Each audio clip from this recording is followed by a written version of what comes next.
Hello, ODs, and welcome back. It's Nick Augustatus here, and we very, very lucky indeed to be interviewing Alan Ramsay, a fellow OD who is in charge with helping us print, distribute, and all of the above for our great OD magazine. So thank you, Alan, for joining us.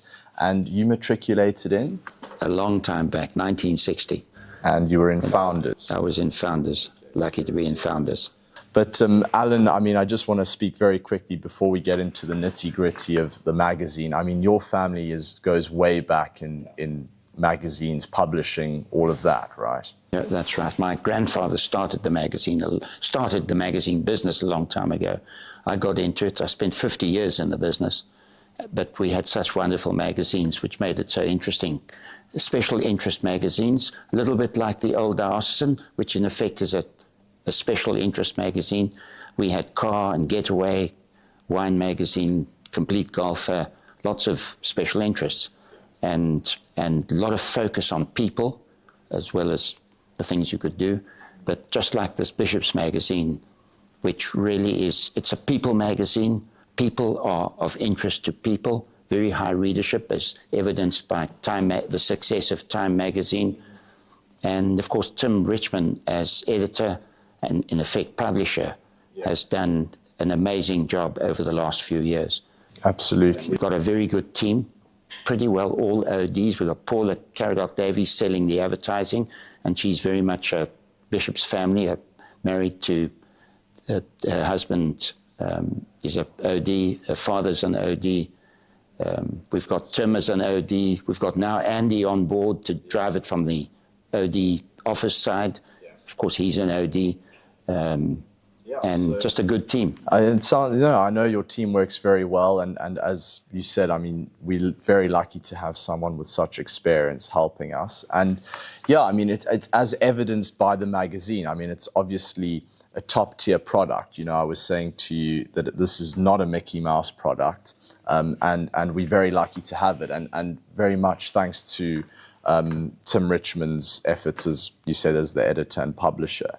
But at this stage, I think the view maybe from the committee side is, we can make this thing of much more value to the ODU, and if it becomes of more value to the ODU, it will just enhance everything that we want to do, whether it's bursaries, more events, so on. But if you could give a bit more information on how we can maybe get it to that higher level. Sure. Nick, ideally it should be quarterly, like the old quarterly magazine, which had a big following. And yes, we've modernized the magazine. It's much more entertaining probably nowadays, although the news values we're restricted because we are only publishing once a year. We were doing it twice a year. Now we're back to once a year, but for 2026, next year, we're aiming for twice a year, March and November. And to achieve that, the first thing is to sell more advertising. We need the advertising, and we are stepping up the efforts we're making. We're taking a more professional approach, if you like. We're talking to more people. We're giving Paula more support. And so the first goal is to step up the advertising. The second goal, which contributes to more advertising, is to get the distribution sorted out. And that means getting copies to the right people and making sure those who don't get a print edition get the digital edition. So we've got to do more marketing of the magazine. And we realize that even people who are very keen on getting the magazine sometimes are so busy they don't get around to opening the digital version or sending us their address for the print edition. So that's another job we're undertaking in the next few months to get the information about the addresses sorted out, to get ODs and other stakeholders. Remember, the magazine is of interest to parents as much as prospective parents and other stakeholders. All staff must get a copy of the magazine. And one of the reasons it's so readable. Tim has done an amazing job in terms of readability. I find people who've got little connection with bishops, saying, wow, this is such an interesting magazine. And then the potential is to grow the revenues, and if we grow the revenues, we can generate funding for things like bursaries and what have you. So it's from a publishing point of view, it's a very interesting project. From the point of view of the benefit to bishops and the OD Union, it's very entertaining for them, it's very informative for them. And at the same time, it's a wonderful brand building exercise for the school. You know, if you read the content... Well, this is the best advertising you can get, right, for the institution as a whole, because what is the product of the institution? It's the ODs, right? And this is, you know, that's what this is doing, basically, showing us in the best light. But I just want to ask you, because you've mentioned it now, the distribution is a vital part of this exercise, right? But going into 2026, you've made some very big changes and pushes in that regard, correct? Well, we're making the changes. And when we say changes, basically we've got to have a more accurate database, a more comprehensive database. We need ODs and others to respond and send us details for delivery of the magazine. And we can only deliver in South Africa free of charge. We're working on a plan to get the magazine free of charge to as many ODs as possible in South Africa. Foreign ODs, because of the costs of sending a print edition, will have to get the magazine online unless they're prepared to pay the delivery cost. Right. But, I mean, that's very exciting and obviously dependent on, you know, the ODs need to, number one, have the correct address on the OD website, and they need to tick the box that says they are interested in receiving the magazine on a yearly or biannual basis. But that being said, I mean, the magazine goes into the book bags at pre-prep level, and it's now going to be labeled, you know, marked for parents to go to the parents at college and prep level. So, I mean, as an advertiser's point of view, I mean, this is going into thousands of homes at the outset, correct? Yeah. And of course, in advertising terms and marketing terms, the target market, the people that the magazine is going to are largely very valuable people for so many potential advertisers, like whether it be motor dealers or in wine or investment management, etc., etc., and even services like UCook and Checkers 6060. They would love to reach the bishop's market, the bishop's family, and the magazine.